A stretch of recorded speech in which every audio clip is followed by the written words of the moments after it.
Adam, let me hit you with this one. And we discussed it a little bit last time you were on with those early signees, mostly out of out of high school or whatnot. When you look at what has happened transactionally and transitionally with the program since you were last on, where are you now, particularly with the additions to the portal that had not announced they were leaving when you were last on? What are your priorities from position groups? Priorities from position groups would start linebacker, defensive tackle. You got to make that a priority. Pretty bare bones at this point going into this transfer portal window. If you can get an elite cornerback, you've got your QB1, and if Ryan Staub stays around, you feel good about your backup. You can't go into spring ball, I don't think, with just two scholarship quarterbacks. So, and that's going to be a very difficult song and dance to try to get somebody talented in here, because they're going to know who QB1 is, right? That's Julian Juju Lewis, you know? So you need some depth there. Really, aside from QB1 and punter, you're going to have to fill in pieces across the board. It really, but that is college football in 2025. It makes you nervous. I would say, though, that you got to start in the trenches defensively in that front seven. You've got to be able to get an elite linebacker. If I'm going to give my biggest NIL budget to a position player, if I can get an elite linebacker that is just a difference maker, that can be not just a playmaker, but a leader there. Because it was great that Tawfiq Bayard led from the safety room, but you really ideally want that to be your linebacker that can really communicate to all levels. And so that's the position that is number one in terms of my priority list going into this transfer portal window. Yeah, before we toss that same to Chico, I'm right with you. Numbers wise, D tackles with the S, but I want to grab that one linebacker first, then those D tackles, then give you some help over the top in the corner. And another thing you touched on, man, is that, whether it is for insurance policy on injury competition, for Staub at 2, if you throw all that out the window, you still got to be at the practice. So you got to go find a quarterback. Like you got to get somebody that can bring out the best in your 2s and 3s, while the 1s are practicing. So it'd be interesting to see what QB you can convince to come, even though they know you're not the guy. Chico, thoughts? Well, shout out to Adam and yourself, on y'all held it down right there and broke it down as nice as it could be. I don't know why anybody else will be watching anything else if they want to know something about Colorado football, unless they're watching my dog Adam and William Gardner. Shout out to them and doing their thing. They're being on buffstampede.com. But other than that, man, I would definitely have to say defensive line, like Adam pointed out. Everywhere on defense side of the football, you got to get some playmakers. And I would agree. I would spend the most money on that linebacker spot, on a stud linebacker that can attract some more guys and can make other guys better around him, can align the defensive line in front of him, can inspire them guys and keep them, ready to go in gap field in the right places. I would love to see that. You got to have a quarterback of the defense to lead them also. And, we had some good guys last year, but you had to make those business decisions now in college football the same way you would do in the NFL. Do I decide to pay this guy based off of the production or the projected production he will be bringing next season? Or can I say, I'll see if I can get some younger guys that can fill in, that I can coach up also. So, decisions being made very different nowadays in college football than in the past. So to see this roster being filled, or to see these guys leaving, and a lot of the fan base might be panicking, I don't think there's no worry, because as they're leaving out, there's spots open, and there's some guys that look at Colorado as an attractive place to come play and get that exposure also. DJ Finesse, I got nothing to add to Chico. What you got? No, it's going to be a very hectic stretch there. Like I mentioned earlier, you got the portal opening the 2nd, you get the spring semester starting on the 8th. You can still add some guys for a little while after that, but our heads are going to be spinning there for a couple weeks. Right. And then there's going to be some praises going around to Coach Prime, Colorado, and staff for what they've done because as the people leaving, like I said, you're gonna have the panicking and why everybody leaving. But Uncle Neely said it also, man. You got to have people leaving before you can have them come in, just based off the timeline of everything. So sit back, relax, New Jacks, let that cake bake, and everything will be fine.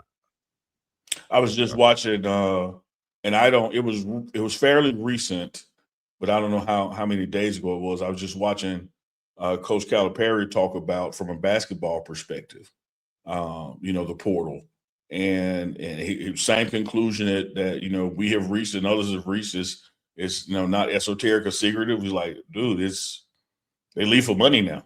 Like it is what it is, and you can't blame them because of the way the system is set up. And so what Coach Cal was advocating for is putting the emphasis back on one clean transfer, and then the next transfers you got to sit or something, just to try to minimize and mitigate, what's happening now. Other than that, and I'm not advocating his position. I'm sharing his. He said, other than that, the money is going to demand it. The market is going to demand it. So it's not going to be about whether the guy is happy or not, whether you got a chance to win here or not. Most of these people are not going to be going pro in this particular capacity. And so a pay raise is a pay raise. And now that you can transfer every year if you want to, why would a guy not take a pay raise every year? I wonder if we get to the point of multi-year deals at some point. Yeah. Do colleges want that though? Because you can also get saddled on the other side of it where a guy underperforms and you got to owe him a big number. There's a guy I'm thinking of on Colorado's team this last year. I'm not going to call him out publicly, but like maybe you don't want I never that. call them publicly, and they're gonna say they know who you're talking about and get mad at you.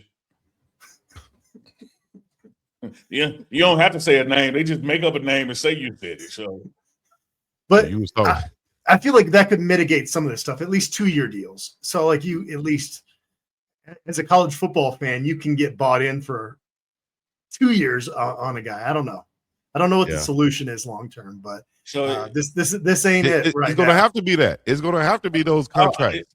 Chico, here's what I'm multi-year. Thinking. Before we go out the multi-year road, because I'm with you on it now, but I need a caveat on it. I need a mutual exit clause, if you will. I think at the end of the day, we're going to have a baseline, right? That okay, here's your number. But any number above this, the NCAA has got to allow performance-based merit. Like whether it's a 1-year deal, 2-year deal, 4-year deal. If somehow the player and the player's best interest and the university's best interest and the donor's best interest, if you can't include clawbacks or raises for performance, we're just kidding ourselves. Because if you give a guy 2 years and it does not based on performance, he can get to year 2 and just stand on the bench.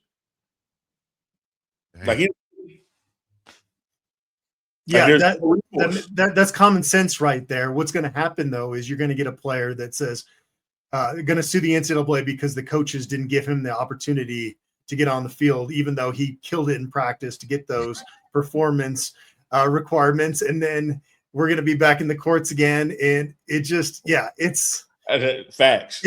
But because there's no leadership. If there was leadership in college football, maybe we would have never gotten to this point. But we're so far beyond that at this point that, gosh, how do you fix it? That makes total sense though. Performance-based NIL. Hell yeah. That's what it should be. You share some of the money with some of the old college football players from way back further in the day, around 1999, 2000, 2001, 2003, 2004, 2005. Between those years, pay some of those guys. Let them get some. Chico, that be the years you played? That would definitely be some of the years I played. 500,000 for a season? Good.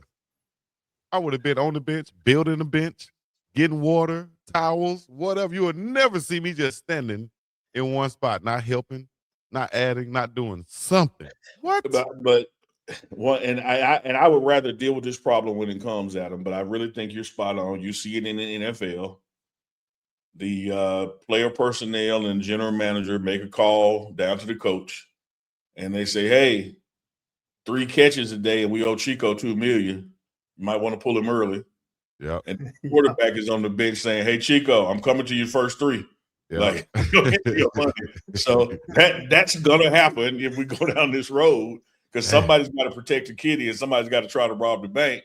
But I just think in the spirit of capitalism, the one thing this thing is missing is that at some point there is a correlation between Adam's work and the quality of his work and the amount of money he takes home. Mhm. But we've created a system in college football where, rightly so, we're compensating players, but there is no merit based on the end of it for pay increase or pay deduction based on performance. Once you got it, you got it. You got it. Dang. And how do you anticipate how a young man that you've been talking to for a very short period of time in the transfer portal is going to handle that situation when they get that bank account money? Like, it's really difficult to predict that. Yeah. It's a bigger brains than mine. I'm going to have to figure this out. I'm going to leave it to you and Chico. I'm going to sit it out.